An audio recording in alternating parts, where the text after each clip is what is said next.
জাতীয় সংগীত পরিবর্তনের ষড়যন্ত্রের অভিযোগ তুলে দেশের বিভিন্ন জেলায় মানববন্ধন সহ নানা প্রতিবাদ কর্মসূচি পালন করেছে বিভিন্ন সাংস্কৃতিক সংগঠন। এসব কর্মসূচিতে জাতীয় পতাকা উত্তোলন ও জাতীয় সংগীত পরিবেশন করেন সংস্কৃতি কর্মীরা। তারা জাতীয় সংগীত পরিবর্তনের অপতৎপরতা রুখে দিতে সবাইকে ঐক্যবদ্ধ হওয়ার আহ্বান জানান। সকালে রাজশাহী নগরে জিরো পয়েন্টে মানববন্ধন ও বিক্ষোভ করে জেলার উদীচী শিল্পী গোষ্ঠী। মাগুরায় সকালে মানববন্ধন করেছে জেলা উদীচী শিল্পী গোষ্ঠী সংসদ। পটুয়াখালী প্রেস ক্লাবের সামনে জাতীয় সংগীতকে প্রতিবাদে অংশ নেয় উদীচী শিল্পী গোষ্ঠী। ঝিনাইদহের পায়রা চত্বরে একই রকম প্রতিবাদ কর্মসূচি পালন করেছে উদীচী ও সমমনা সাংস্কৃতিক সংগঠনের কর্মীরা।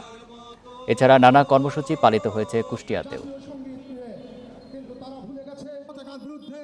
এই জাতীয় সংগীতের প্রতি আপনারা কিন্তু হাত দিয়েন না। এই জাতীয় সংগীতে কিন্তু হাজার মানুষের রক্ত লেগে রয়েছে। আমরা যখন গানটা গাইছিলাম আমার একটা বোধ হচ্ছিল যে চোখ বন্ধ করে যখন আমরা গানটা গাচ্ছি, এই গান আমাদের আত্মার গান, এই গান আমাদের রক্তের মধ্যে মিশে আছে। যে কোনো মানুষ এই গান 1 মিনিট চোখ বন্ধ করে গাইলে চোখ দিয়ে জল চলে আসবে। জাতীয় সংগীতটাকে টিকিয়ে রাখতে আমরা সাংস্কৃতিক কর্মীরা এবং আরও সবাই আমরা সমবেত হয়েছি, যাতে এটার কোনোভাবেই এর বিকৃতি না হয়। আরও জানাতে চট্টগ্রাম থেকে যুক্ত হচ্ছেন সহকর্মী আব্দুল্লাহ রাকিব। রাকিব, চট্টগ্রামে কোথায় কর্মসূচি পালিত হচ্ছে, কোন কোন সংগঠন সেখানে কর্মসূচি পালন করছেন?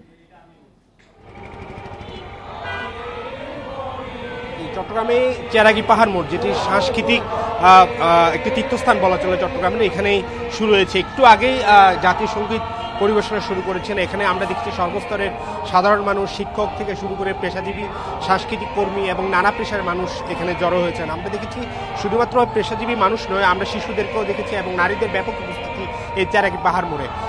এই মূলত তারা যে এই সমবেত সঙ্গীত করছেন এবং এই সমবেত সঙ্গীতের মাধ্যমে তারা বলছেন যে এইটা অপশক্তি বা যারা গত কয়েকদিন ধরে সামাজিক যোগাযোগ মাধ্যম সহ বিভিন্ন মাধ্যমে যে প্রচারণাটা চালাচ্ছিলেন জাতীয় সংগীত পরিবর্তনের, তারা বলছেন যে তারা এই পরিবর্তন তারা চান না এবং তারা বলছেন দীর্ঘদিন ধরে যে চর্চা জাতীয় সংগীতের এবং যেটি ব্যাপারে কোনো ধরনের বিতর্ক থাকা উচিত নয়, সেটি নিয়ে এখন একটি গোষ্ঠী এটিকে নিয়ে তৎপরতা চালাচ্ছে এবং এটিকে বিতর্কিত করার চেষ্টা চলছে।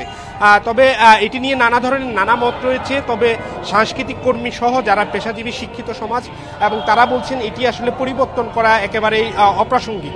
ফলে তারা যেহেতু প্রতিবাদের ভাষা হিসাবে আজ এখানে জড়ো হয়েছেন এবং সমবেত কণ্ঠে জাতীয় সংগীত পরিবেশন করার মধ্য দিয়ে তারা একটি বার্তা দিচ্ছেন যে আগামী দিনে এই ধরনের তৎপরতা যাতে কেউ না চালায় এবং তারা সরকারের কাছেও দাবি জানিয়েছেন যেসব গোষ্ঠী এটি তৎপরতা চালাচ্ছেন তারা তাদের ব্যাপারে যাতে সোচ্চার থাকেন এবং সরকারের পক্ষ থেকে যাতে এই ব্যাপারে একটি আনুষ্ঠানিক বক্তব্য এবং প্রচারণার বিষয়টি জানানো হয়।